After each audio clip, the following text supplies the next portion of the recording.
चलिए 8 पहले हम करते हैं।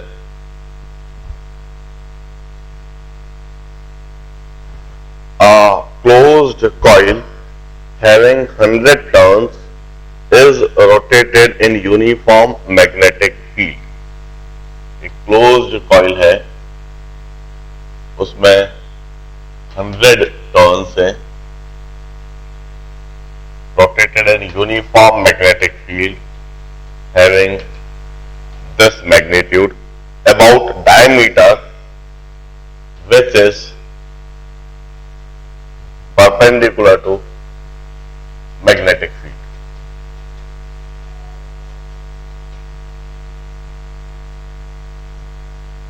The angular velocity of rotation is this.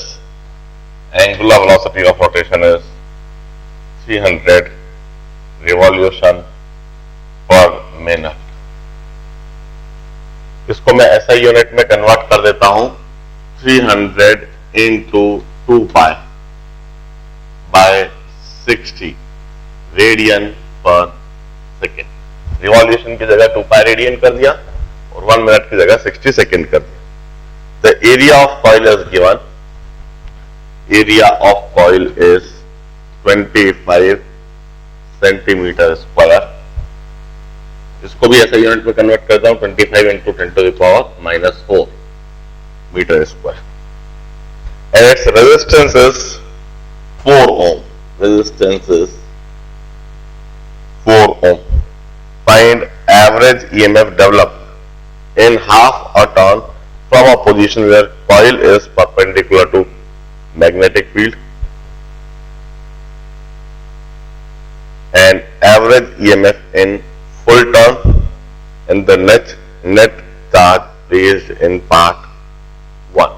देखिए, in fact यह जो पर्टिकुलर पूरा का पूरा आर्टिकल है, इसको बड़े डिटेल में, ये जो पूरा प्रॉब्लम है इसको बड़ा डिटेल में हम डिस्कस करेंगे जब हम ऑल्टरनेटिंग करंट से स्टार्ट करेंगे। एक बात समझे, हमने अभी तक induced EMF due to motion of conductor, induced EMF due to variation in magnetic field, ये तो समझ लिया है।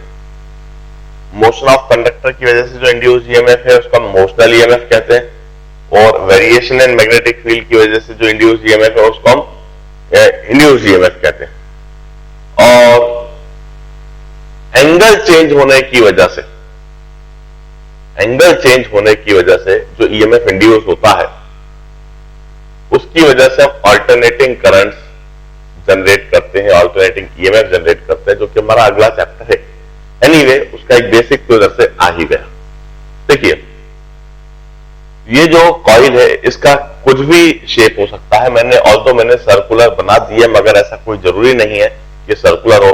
It may be rectangular, it may be square. Anyway, the area enclosed in the coil is this. अब initially यह coil की यह position है, यह डायमीटर है, इसके अबाउट ऐसे घुमाया जा रहा है। Diameter is perpendicular to magnetic field, and also initially at t equal to 0 the coil is, the plane of the coil is perpendicular to magnetic field, hence the area vector of coil is parallel to magnetic field. This is at t equal to 0.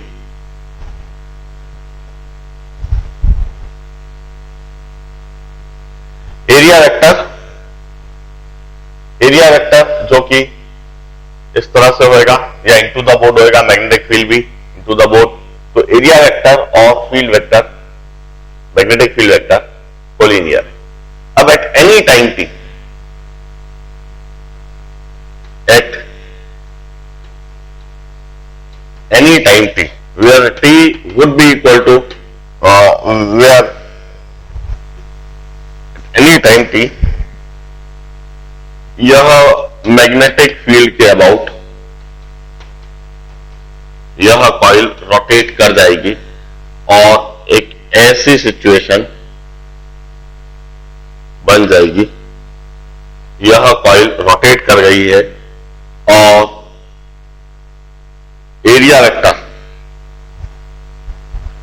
Area vector का field vector के साथ angle theta बन गया at time t coil rotated by theta which would be equal to omega t। यह coil theta से ऐसे rotate कर रही है। अब field vector and area vector eight angle of theta हम कहते हैं magnetic flux I is B dot A। since area is constant तो मैग्नेटिक फ्लक्स फाई जो होता है वो B dot A। इसको हम लिख देंगे magnetic flux phi passing through that coil is B into A into cos theta।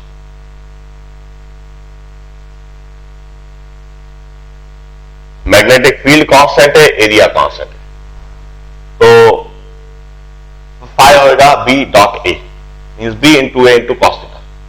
Here theta is angle between field vector and इस जगह पर मैग्नेटिक फील्ड और एरिया वेक्टर पैरेलल था, मगर इस कॉइल के ऐसे रोटेट होने से एरिया वेक्टर जो परपेंडिकुलर टू एरिया होता है वो इस तरह से थीटा से रोटेट करा। थीटा से जब रोटेट करा तो फील्ड और एरिया के बीच में एंगल थीटा बन गया, तो हम यह मैग्नेटिक फ्लक्स फाई कहेंगे। अब induced EMF is minus d phi by d t. Induced EMF is minus d by d t of B A cos theta। Induced EMF is minus B into A into D by dt of cos theta, और induced EMF is minus B into A। cos theta का होता है minus sign theta और theta का d theta by dt। d theta by dt की जगह में omega लिख दो, this omega is nothing but d theta by dt। तो इस जगह से तरह से इंड्यूस ईएमएफ हो गया minus minus plus omega B A sine theta, और induce EMF becomes omega B A sine of omega T. यह इंड्यूस्ड ईएमएफ हो गया। अब average EMF developed in half a turn from a position where coil is put. अब वैसे तो इस सवाल के जवाब के लिए ये सब करने की आवश्यकता नहीं,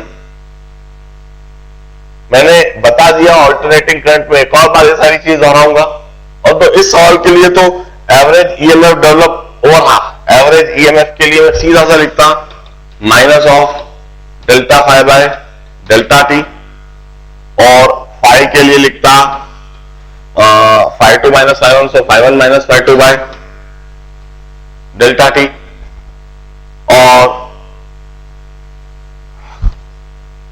फाई टू फाई वन के लिए b इंटू ए माइनस, और हाफ टर्न में फ्लक्स की डायरेक्शन उलट जाएगी और b इंटू ए ही रहेगा, और टाइम की जगह t by two, total time period by two, half of, और इस तरह से यह हो जाता 2b है 4ba बाय टी, और t की जगह मैं लिख देता omega is 2 pi by time period, t की जगह पर 4ba और t की जगह पर 2 पाई बाय ओमेगा। इस तरह से एवरेज ईएमएफ आ जाता।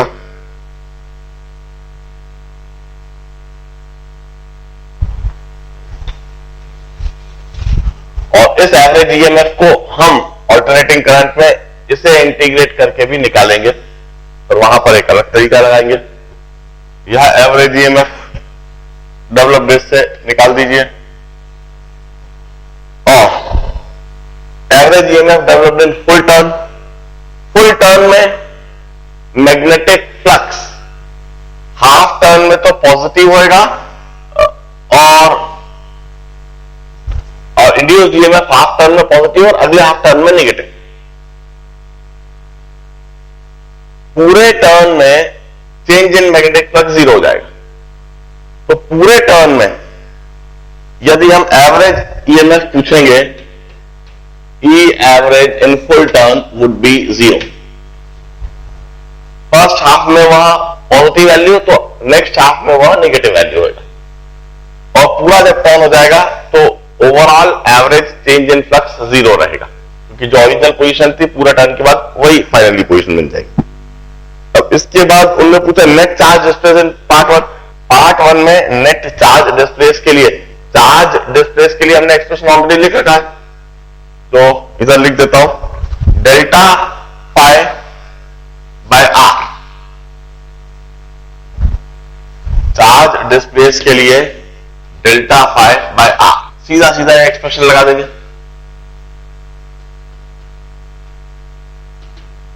डेल्टा पाई हमने निकाल ही लिया, डेल्टा पाई वो 2 भी है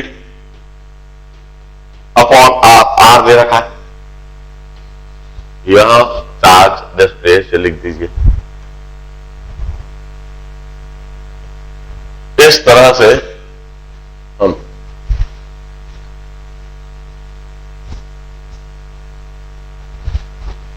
यह जो डेरिवेशन करा है हमने अल्टरनेटिंग करंट के लिए, एक और बार हम एसी चैप्टर में करेंगे। और तो इस पर्टिकुलर प्रॉब्लम में जो सवाल पूछे थे वो तो यह ए पार्ट, यह बी पार्ट और यह सी पार्ट, सीधा सीधा। 10th problem, a circular coil. अच्छा, वहां पर एन टर्न्स है, इसलिए हर जगह पर एक एन का फैक्टर भी आएगा फ्लक्स में। इधर भी एन आएगा और इधर भी एन आएगा, एन टर्न्स है वहां पर, इसलिए।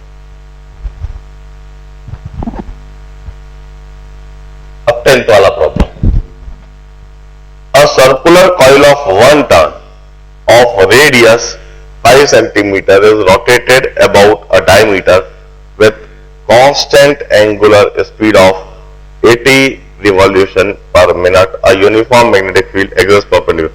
The maximum EMF induced, the average EMF induced, the अब 10th वाला प्रॉब्लम, क्योंकि हमने 8th वाले का पूरा डेरिवेशन लिख दिया है, इसलिए अब 10th वाला प्रॉब्लम बहुत आसान हो जाता है। 10th वाले प्रॉब्लम के लिए डेफिनेटली वो जो पूरा डेरिवेशन अभी मैंने करा वो आवश्यकता थी, और फाइनली उस डेरिवेशन में जो हमने ऑब्टेन करा, EMF equal to omega B A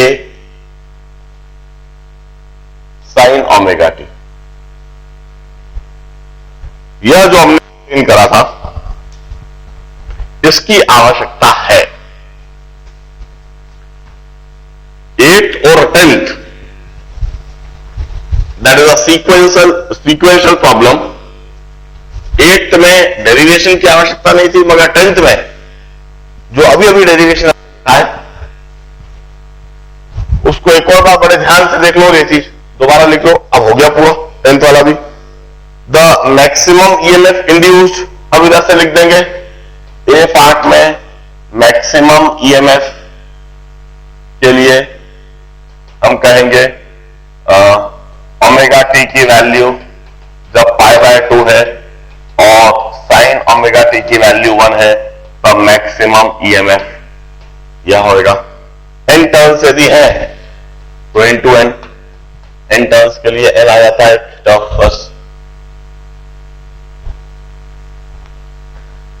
The average EMF induced over a long period, average EMF over the long period would be 0, क्योंकि ये साइन फंक्शन इस तरह से वेरी करेगा, EMF versus time. it would vary according to the sine function, where this maximum is n omega a b.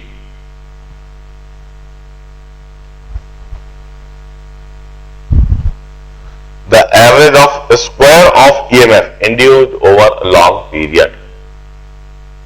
अब ये जो C part है, इसको करने का तरीका बता देता हूं. Average of square of EMF. E square is n omega BA sin omega t whole square. Or I will say E square is E max square sin square omega t. हमें इसका एवरेज चाहिए. The average of E square denoted like this would be defined as integral of E square dt upon integral of dt. और यह integral करना चाहिए हमें 0 से t time तक. 0 से t टाइम तक यह स्क्वायर हम कर देंगे. जो 0 से टाइम पीरियड t तक होगा एवरेज वैल्यू, वही ओवरऑल लॉन्ग पीरियड में होगी. अब ई स्क्वायर की जगह यह चीज रख दिया हम. This is equal to E max square, integral के बाहर दिखेगा sine square omega T dt from 0 to t upon t from 0 to t. और इस तरह से एवरेज ऑफ ई स्क्वायर जो दिखेगा वह E max square by T integral of sine square omega T dt. इसको हम 1 minus 2 cos omega T cos omega T by 2 हम वह फॉर्मूला लगा रहे हैं. cos 2 theta equal to 1 minus 2 sine square theta.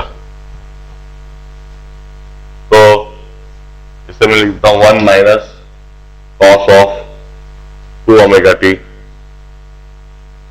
by 2 from 0 to t.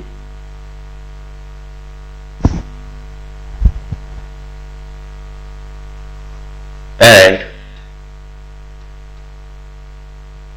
you will get it equal to E max square by 2. यह result आपका आ जाएगा.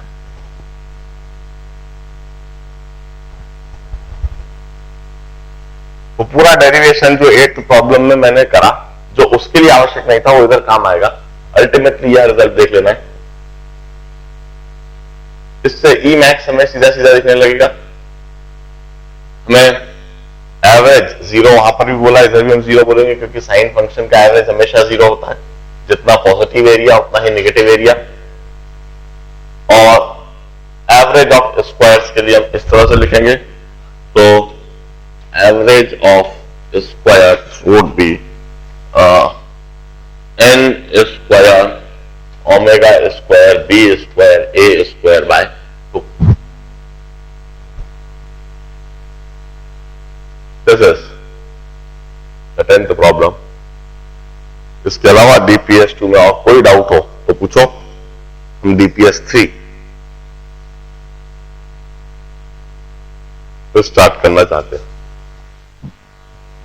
अब DPS3 solve करने से पहले मैं DPS2 में जो मैंने 10th सॉल्व करा उसमें जो एवरेज वाली बात बताई उसको एक बार इधर और रिमाइंड करा दूं, एक और बार रिकॉल करा दूं.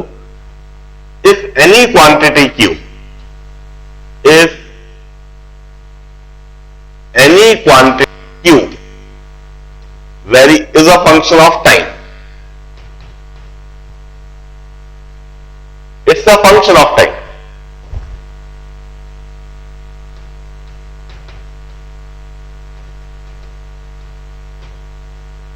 टाइम के साथ ये वेरी करती है। इसको टाइम के रेस्पेक्ट में कुछ रिलेशनशिप लिखा जा सकता है, जैसे अभी भी हमने ईएमएफ के लिए लिखा, EMF is some E naught into sine omega t. तो ईएमएफ साइन टाइम का फंक्शन हुआ, टाइम के साथ ईएमएफ वेरी करता है। कोई सी भी क्वांटिटी क्यू जो टाइम के साथ वेरी करती है, उसका एवरेज क्यू, जो कि इस तरह से डिनोट कर देते हैं, this is the notation for average queue, and it's always defined like this, integral of Q dt upon integral of dt. This is the standard definition of any quantity q. Now this quantity q may be displacement, तो हमें average displacement निकालना हो सकता है. This quantity में भी velocity, तो हमें एवरेज वेलोसिटी निकालना पड़ सकता है. दिस क्वांटिटी में भी करंट, तो हमें एवरेज करंट निकालना पड़ सकता है. दिस क्वांटिटी में भी ईएमएफ, तो हमें एवरेज ईएमएफ निकालना पड़ सकता है. दिस क्वांटिटी में भी स्क्वायर ऑफ करंट, तो हमें average of square of current निकालना पड़ेगा. दिस क्वांटिटी में भी स्क्वायर ऑफ ईएमएफ, जैसा कि हमसे पूछा था, तो हमें एवरेज ऑफ स्क्वायर निकालना पड़ सकता है. इन दैट केस यदि हमें एवरेज स्क्वायर ऑफ करंट पूछा है, तो हम क्यू की जगह आई स्क्वायर लिखेंगे. आई स्क्वायर, इधर भी आई स्क्वायर. हमें average of square of EMF पूछा है, तो हम क्यू की जगह ई स्क्वायर लिखेंगे. और इस तरह से this is standard definition of determining average of any quantity Q which is variable with time. यदि वो टाइम के साथ वेरिएबल है तो फिर नाम हमेशा लगाएंगे. अब वो जनरलाइज्ड कंसेप्ट, मैं ये नहीं कहता कि कोई मैथ्स का कंसेप्ट या फिर इसका मैथ्स में भी कई जगह पर यह चीज लगानी पड़ेगी, फिजिक्स में भी कई जगह पर लगानी पड़ेगी. हम करंट ईएमएफ डिटरमाइन करते समय, मैकेनिक्स में वेलोसिटी और डिस्प्लेसमेंट डिटरमाइन करते समय इस तरह का कंसेप्ट हम हमेशा अप्लाई करते हैं. चलिए अब डीपीएस 3 डिस्कस करते हैं, इसमें 11th problem.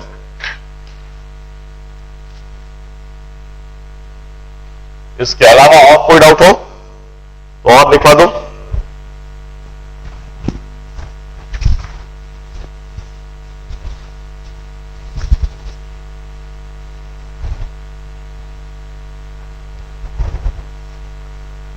Consider the situation in the previous problem. In fact previous problem मुझको पढ़ना पड़ेगा सिचुएशन देखने के लिए. Figure show a long U shaped wire of length L. यह यू शेप्ड वायर है.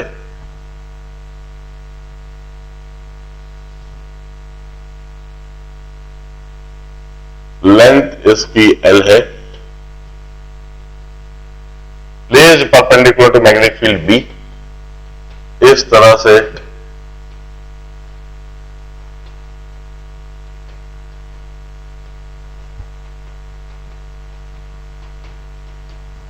मैग्नेटिक फील्ड है.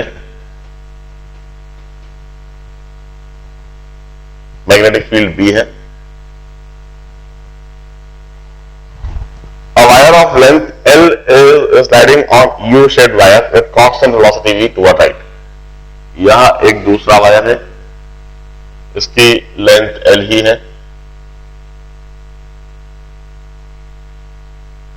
It's sliding with velocity V. The resistance of all the wires R per unit length. The resistance of all the wires R per unit length.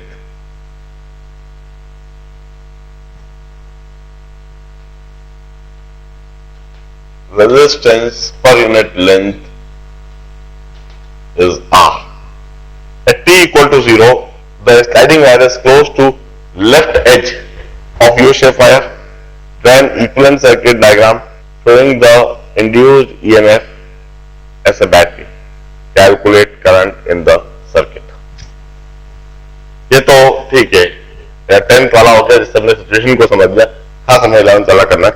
Consider the situation in previous problem. Calculate the force needed to keep the sliding wire moving with constant velocity v. देखिए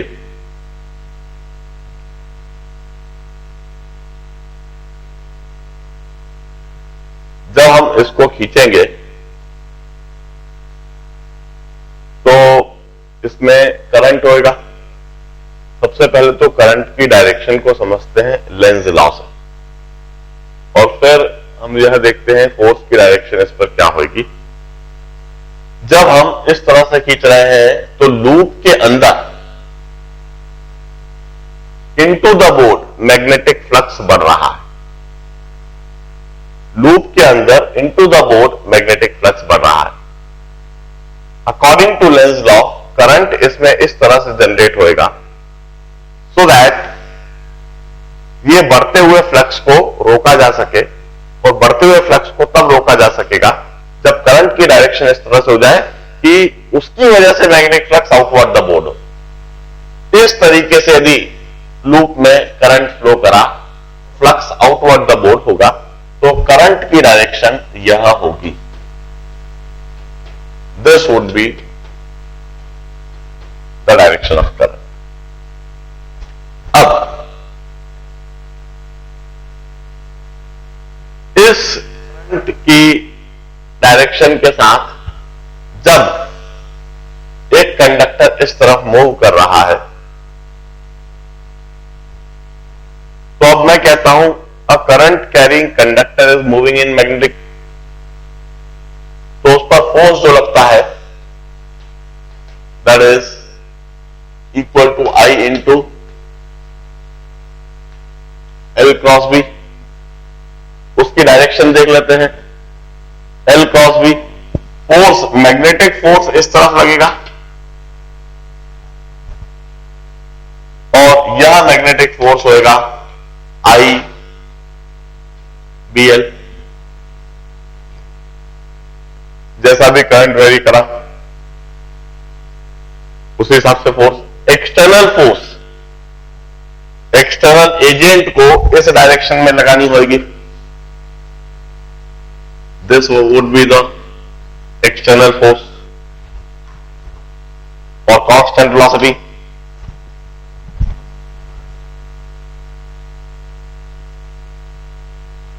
और constant velocity F external must be minus of F, or this magnitude of F external would be same IBL. Current वहां पर लिखा जा सकता है। अब इधर एक बात और बता दें, जैसे जैसे यह वायर इधर मूव करेगा तो यह लेंथ एल तो फिक्स है, मगर इधर लेंथ एल बढ़ेगा तो किसी भी समय पर जो रेजिस्टेंस होगा, resistance R would be 2L plus 2L dash into are.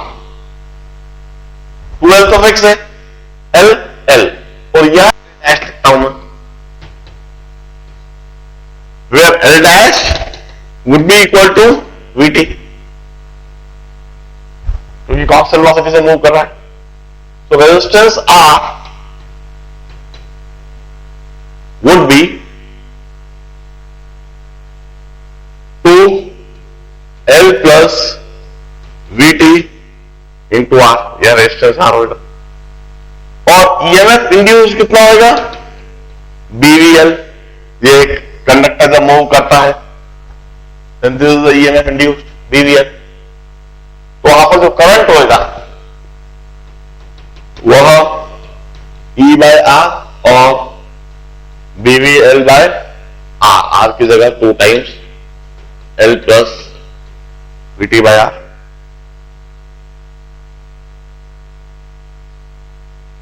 इस करंट की वैल्यू को मुझे सब्स्टिट्यूट कर दूं। इनफैक्ट मुझे 11th वाला करने के लिए 10th वाला भी करना ही पड़ेगा एक तरीके से। Draw an equivalent circuit and calculate the current in the current हमने निकालना ही पड़ेगा क्योंकि वहां करंट सब्स्टिट्यूट करना है, तो 10th वाला भी हो गया एक तरीके से। और इक्विवेलेंट सर्किट डायग्राम हम ऐसे बना सकते हैं, यह LR, यह VTR, इधर भी VTR और इधर LR और इस तरह से EMF इक्वल टू BVL। यह इक्विवेलेंट सर्किट डायग्राम और एक करंट हो गया। 10th वाला प्रॉब्लम एक तरीके से पूरा इधर सॉल्व कर दिया मैंने, और 11th वाले के लिए अब मैं इधर से लिख देता हूं Fx, करंट की वैल्यू इधर से लिखूं B square VL square upon 2 times L plus VT into R। अब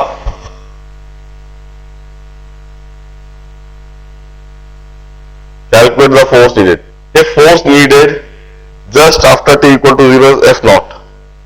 Find the time at which force needed will be equal to F naught by 2. अब at t equal to 0, at t equal to 0 force F is F naught। इस condition को मैं इधर रख देता हूं, तो इधर F naught रखता हूं और B square VL square upon 2L R, ये F naught हो गया t इक्वल टू 0। अब उन्होंने पूछा है at what time will the force be equal to F naught bye 2। At t equal to t dash F equal to F naught bye 2। तो इस condition को मैं सब्स्टिट्यूट कर देता हूं,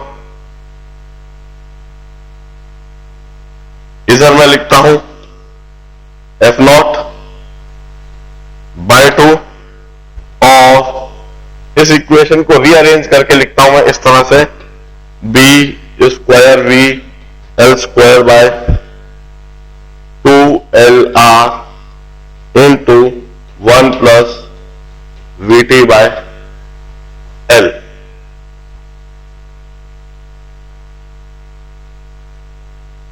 और अब इधर लिख देता हूं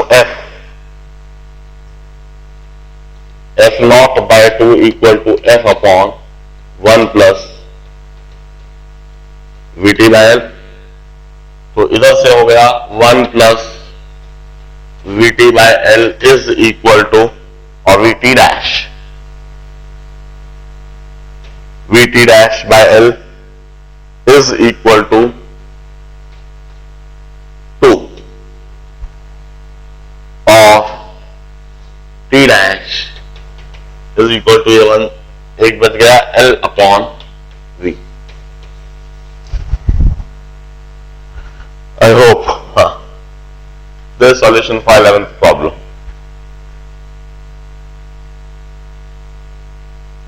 बड़े ध्यान से देख लीजिए, this is part A, this is part B, and this is 10th problem. This is also a part of 10th problem. इसके बाद 12th problem करूंगा।